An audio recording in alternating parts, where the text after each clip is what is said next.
I've got a listener right now who's about to launch a podcast, and they probably were already thinking about naming it after their company. I'm like getting into their head with their psychology right now, and I think they're like, yeah, I'll just call it, name my business. It's catchy, it works, it means a lot, it has ethos and other random words.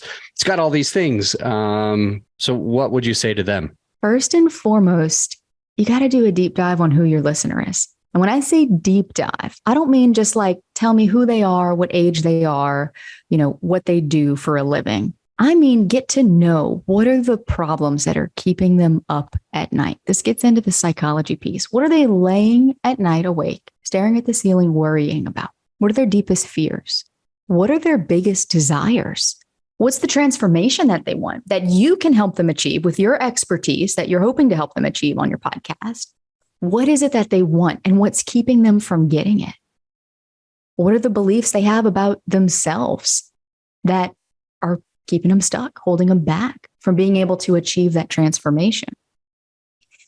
And there's some other things we look at too when we create what I call a psychographic profile for a listener. You need to have this because your entire show should be built around this, your name especially.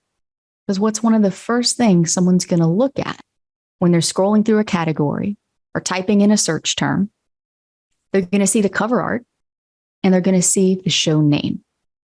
And if you fail to grab them with the name, they're going to skip your show in favor of others. They'll never even get to the amazing content. They'll never see your description. They'll never see your episode titles. And so your cover art, your show name, and a few other things, I call these the content gatekeepers. And so with your name, if you're listening right now and you're like, yeah, I'm about to launch a podcast. Hold on a second. What? I'm leaning in really a whole lot right now because I want to hear what you have to say about this. Your name, of course, needs to be clear. Please don't be clever. Don't be cute. Don't try to make it something that's just a fun play on words, effortless life. Yeah, okay, great. It's all about working less, right? And maximizing your time, creating leverage. But to the average person looking at that, that's not clear to them. So your name has to be clear. Your name should solve a problem for your listener that your podcast addresses whenever possible. And I'll give you an example. We had someone that we worked with who came to us and they were struggling to grow their podcast. And like, look, I've been doing this thing for 2 years. I know that this is the medium that I want to be on. I enjoy it. I like podcasting. I want to be getting more out of it. I'm tired of just looking at these numbers and seeing 30 downloads, 50 downloads.